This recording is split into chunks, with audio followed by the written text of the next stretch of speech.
In the year 1609, Captain William Hawkins began a long and uncertain journey inland from the port of Surat toward the heart of the Mughal Empire. His destination was the imperial court of Jahangir, one of the most powerful rulers of the early 17th century. Hawkins was not traveling as a conqueror or a diplomat backed by military force. He was a merchant, representing the commercial interests of the East India Company, seeking formal permission to trade in India. At this time, the Mughal Empire controlled vast territories across the subcontinent and commanded immense wealth. Access to Mughal markets was tightly regulated. Foreign traders could not establish factories or conduct large-scale trade without imperial approval. Hawkins carried a letter from King James I of England, carefully written to present England as a friendly power, interested only in commerce, not territory or religious influence. Hawkins reached Jahangir's court after months of travel and was received with curiosity rather than hostility. The Mughal court was accustomed to foreign visitors, including Persians, Central Asians, and Europeans. The Portuguese, who had arrived earlier by sea, already enjoyed certain trading privileges and actively guarded their position. They viewed Hawkins as a direct threat to their commercial monopoly and began working behind the scenes to discredit him.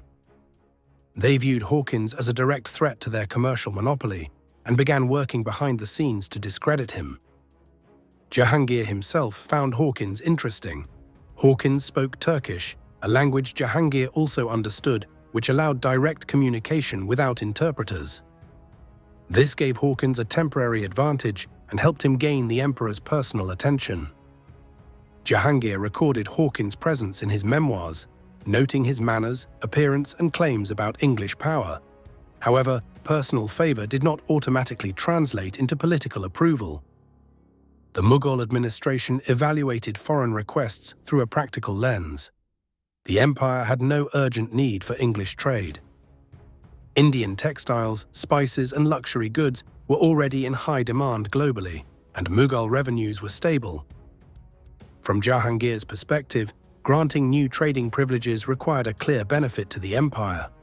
Hawkins struggled to demonstrate why the English should be treated differently from other European traders. Portuguese influence proved to be a major obstacle. They warned Jahangir that the English were unreliable and lacked naval strength. They also questioned the authority of King James I, portraying England as a minor European power. These arguments found support among Mughal nobles who were wary of disrupting existing trade arrangements. Despite these challenges, Hawkins remained at court for nearly 3 years. During this period, he was granted a modest rank and received a small allowance.